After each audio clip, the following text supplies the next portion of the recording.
tour des pièces de votre production, on a l'impression de voir des spécimens biologiques vivants. J'aimerais savoir comment vous les faites, ces pièces-là. Vous ne les trouvez pas telles quelles dans la nature? Non, bien entendu. C'est la nature, ma nature intérieure qui me porte à ce genre d'objet. Et ce qui se passe, c'est qu'en principe, quand je travaille avec des matériaux. Je vais chercher des matières qui vont répondre à ce que j'en attends. Et ce que j'en attends, en fait, c'est de pouvoir créer une tension à travers une forme. Qu'est-ce que vous entendez par tension à ce moment-là? Mais c'est une tension réelle. C'est que je prends un tissu, par exemple, et je vais le tendre. Je vais créer une tension. Ah oui. Je vais mettre un bambou dedans et la tension va rester là. Ou je vais ficeler ma forme et ma forme va être tendue de l'intérieur vers l'extérieur. Mais pourquoi vouloir créer une tension comme ça? Est-ce que vous y pensez ou bien c'est par instinct que vous le faites? C'est ni par instinct, ni j'y pense pas non plus. C'est que pour moi, s'il n'y a pas cette tension dans mon travail, il n'y a pas de travail. S'il n'y a pas une tension dans ma forme, il n'y a pas de sculpture. J'arrive pas à faire des objets qui sont la projection d'une image que j'ai dans la tête. Mes objets, c'est la résultante d'une action que je porte sur elle. Une action qui n'est pas pensée. Une fois que vos objets sont faits, c'est là que vous en tirez des conclusions? Est-ce que c'est comme ça que ça se passe? Est-ce que c'est là que vous remarquez des constantes? Oui, mais je me préoccupe très peu de... Ce qui me préoccupe le plus, c'est d'avoir un objet, c'est d'avoir une forme qui corresponde à cette tension, justement. C'est vraiment la ligne directive de mon travail. Mais concrètement, ces matériaux-là que vous utilisez, qu'est-ce qu'ils sont? Organiques, synthétiques? Les matériaux que j'utilise, en général, sont des matériaux naturels. Mous? Mous et naturels, mais par rapport à l'opposition avec synthétique, c'est que j'utilise des matériaux naturels parce que je travaille avec de la cire et je fais chauffer de la cire. Et si je mettais de la cire chaude sur un matériau synthétique, le matériau fondrait. Donc, ça me prend absolument des matériaux naturels parce que quand je vais mettre la cire dessus, il faut que le matériau reste là. J'ai déjà travaillé avec du latex qui est un caoutchouc et quand j'ai mis du caoutchouc, quand j'ai mis de la cire sur le caoutchouc a fondu. Ça fait que je ne pouvais pas faire ma carapace. On a le goût de toucher à ces pièces-là quand on en fait le tour. Est-ce que c'est une réaction que vous aviez pensée, ça? Que vous vouliez que les gens aient? Non, j'ai très peu pensé. Quand je fais mes choses, je pense très peu à la réaction des gens. La réaction des gens est toujours quelque chose qui est ajouté à mon travail. Parce que ce qui m'intéresse, c'est l'action que j'ai, moi, sur la matière. C'est les formes que je fais.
Vous dites que la réaction des gens est plus ou moins importante par rapport à votre production.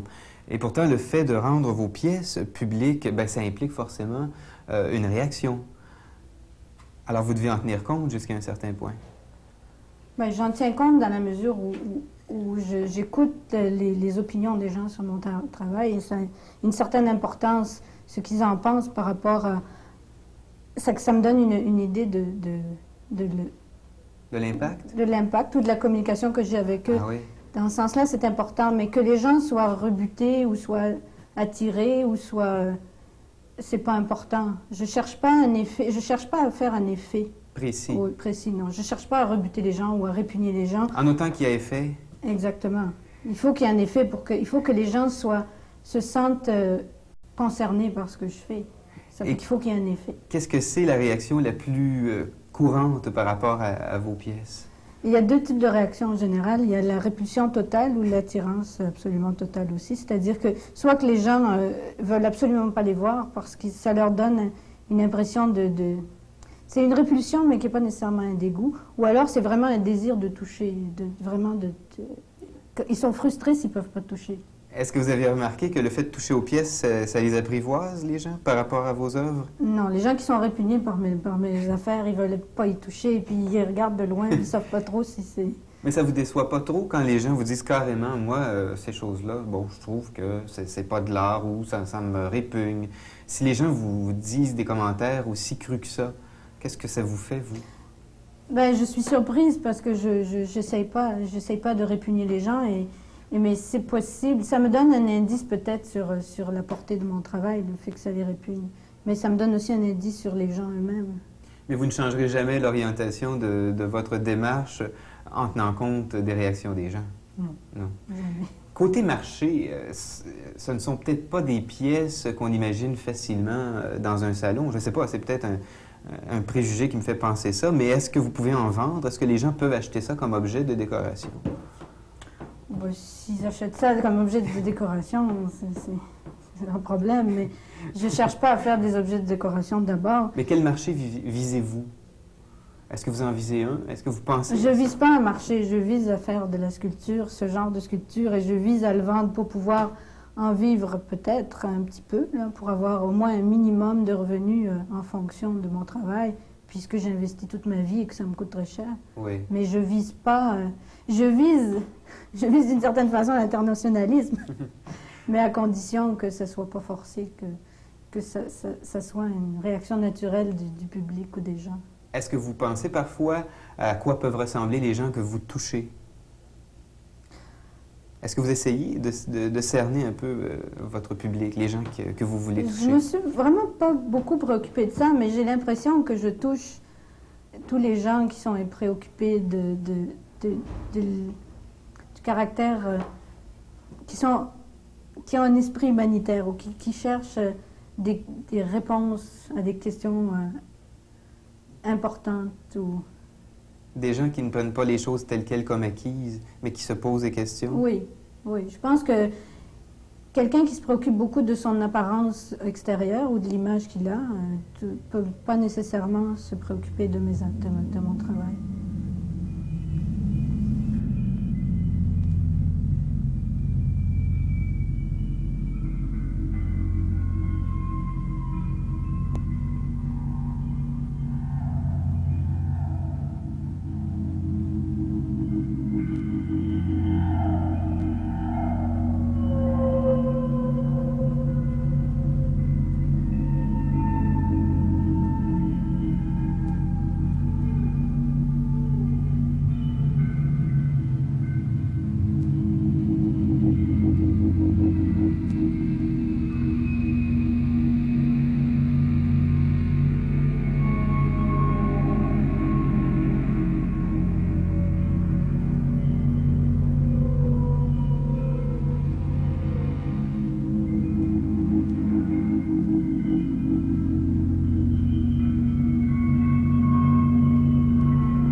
ça vient chez vous, cet intérêt envers tout ce qui est contenant? Au départ, je ne m'intéressais pas vraiment au contenant comme tel. Je travaillais sur des formes. Je créais des formes avec des matières qui me permettaient de contenir quelque chose. C'était des formes fermées tout le temps. Puis je voulais toujours aller voir à l'intérieur des formes. Et puis j'ouvrais mes formes et puis il n'y avait rien dedans. Il y avait juste ce que j'avais mis dedans. Alors j'ai réalisé tranquillement que ce qui m'intéressait en fait, c'était travailler sur la surface entre l'intérieur et l'extérieur. C'était vraiment... C'est pour ça que j'en suis arrivée à faire des carapaces. Ah bon? Parce que ce qui me préoccupe, c'est ce qu'il y a dedans, mais ce qu'il y a dedans, je ne sais pas ce que c'est. Je forme l'extérieur de ce qu'il y a à l'intérieur et j'ouvre la forme, puis je cherche le contenu et je ne le trouve jamais. Alors, je travaille toujours en surface pour aller voir ce qu'il y a à l'intérieur. C'est un peu la même préoccupation, sans doute, que vous aviez lorsque vous êtes intéressé à des momies. Oui. Et qu'est-ce qui vous fascine dans les momies? Mais l'idée de la momie est venue à la suite de ces formes, justement, que je créais par tension de caoutchouc autour d'une matière. Et j'enveloppais mes formes. Et j'ai commencé à penser à envelopper mes formes, à faire plusieurs épaisseurs. Et c'est comme ça que j'en suis arrivée à l'idée de la momie, à l'idée de ce corps qui est enveloppé et qui est re-enveloppé X fois et qui amène à une forme vraiment très abstraite, en fin de compte. Est-ce que c'est différent pour vous du fait que le contenu ici soit le corps humain, dans le cas des momies? Mais ça a toujours été le corps humain. Le contenu, mais c'est pas vraiment... Le contenant, c'est le corps humain. Oui. Et le contenu, c'est ce que je cherche à isoler de mon travail. C'est ce que je cherche à mettre en évidence, où j'essaye... En fait, je travaille sur des formes et j'essaye de leur faire révéler quelque chose. Et ce quelque chose, c'est plus ça le sujet de mon travail. C'est ce que j'essaye de faire révéler à mes formes et j'ai aucune idée de ce que... C'est-à-dire, j'ai une vague idée de ce que c'est, mais je ne sais pas quelle forme ça va prendre. Alors, je leur donne des formes et puis je les ouvre et puis je les referme et je continue éternellement jusqu'à ce qu'un jour, peut-être, il y ait quelque chose qui va s'envoler. Est-ce que vous êtes surprise parfois par le sens que prennent vos pièces? Est-ce que ça change avec le temps? Mais j'ai pas une assez longue expérience de la réaction des gens. Ça fait que je peux pas... pour moi, c'est toujours la même chose. C'est toujours le même propos. Et les formes changent comme les formes de la vie. C'est comme l'embryon qui grossit tranquillement et qui devient complet. Ça part de rien, ça part d'un petit œuf, et puis ça devient un être complet. Et mon travail fonctionne sur ce même principe.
C'est toujours assez difficile de tirer des grands traits généraux, mais est-ce qu'on peut dire que ce qui est à la base de votre recherche, c'est le fait que la forme soit tributaire du matériau que vous utilisez? La base de mon travail, c'est ça d'une certaine façon. Puis, c'est-à-dire, ça s'est imposé comme ça parce que comme je créais des formes par la tension, je mettais un matériau mou à l'intérieur et je tendais quelque chose par-dessus. Et c'est l'intérieur qui donnait la forme à l'extérieur et vice-versa, l'extérieur qui donnait la forme à l'intérieur. Donc, c'était absolument interrelié. Et l'intérieur et l'extérieur sont aussi importants l'un que l'autre. Alors, il n'y avait pas de concept préétabli, pas d'idée préconçue de l'œuvre avant qu'elle soit faite. Justement, ça m'a jamais. J'ai toujours travaillé sur cette idée de créer une tension par l'interrelation entre l'extérieur et l'intérieur, la membrane et le contenu. Pour vous, quelle importance a votre production dans votre vie? Dans mon vie. Eh bien, j'ai choisi, après avoir fait beaucoup d'expériences, de travail, etc., j'ai choisi de faire de l'art, de faire de la sculpture, parce que c'est, à mon avis, le seul endroit où je peux trouver une réponse à des questions que je me pose sur le sens de l'existence, etc. Et que c'est le seul endroit où j'aurais pas à faire de concessions avec personne pour arriver. Oui, c'est plus qu'essentiel. C'est le seul endroit où il me reste une liberté possible, en fait. C'est vraiment... je peux être entièrement libre là-dedans et je peux, à la limite, me foutre complètement du marché et des spectateurs parce que c'est dans mon travail que je cherche une réponse et c'est mon travail qui va me donner la réponse. Est-ce que vous concevez que ça doit être la façon d'aborder l'art, que ça devrait être la façon? C'est ma façon d'aborder l'art et je laisse tout le monde libre d'aborder l'art de la façon qu'il le veut. Mais pour moi, c'est l'essentiel de l'art, c'est devenu ça remplace maintenant la religion pour moi, l'art. C'est que l'art, c'est le seul endroit où on peut aller trouver, c'est un des seuls endroits où on peut aller trouver des réponses à l'éternelle question d'où on vient et où on va. Et pour vous, ça vous aide dans votre vie personnelle, ça vous aide à répondre à ces questions-là, de vous exprimer par la sculpture? Mais ça m'aide dans la mesure où je crois tellement que je vais trouver la réponse à la question que je me pose, que je continue tout le temps. Alors, c'est une recherche que vous menez qui peut vous amener éventuellement à des réponses? Oui, ben la seule réponse que j'attends, c'est que j'aimerais... C'est un peu fort ce que je veux dire, mais j'aimerais que le jour où je vais mourir, j'aurais compris pourquoi je suis née, pourquoi j'ai vécu. Alors c'est en fait tout le sens de ma vie qui tient dans cette démarche. Dominique Morel, merci.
Si vous avez des commentaires concernant cette émission, écrivez-nous aux Productions Iconiques, émission Fouinard, 1070 de Bleury à Montréal, H2Z1N3.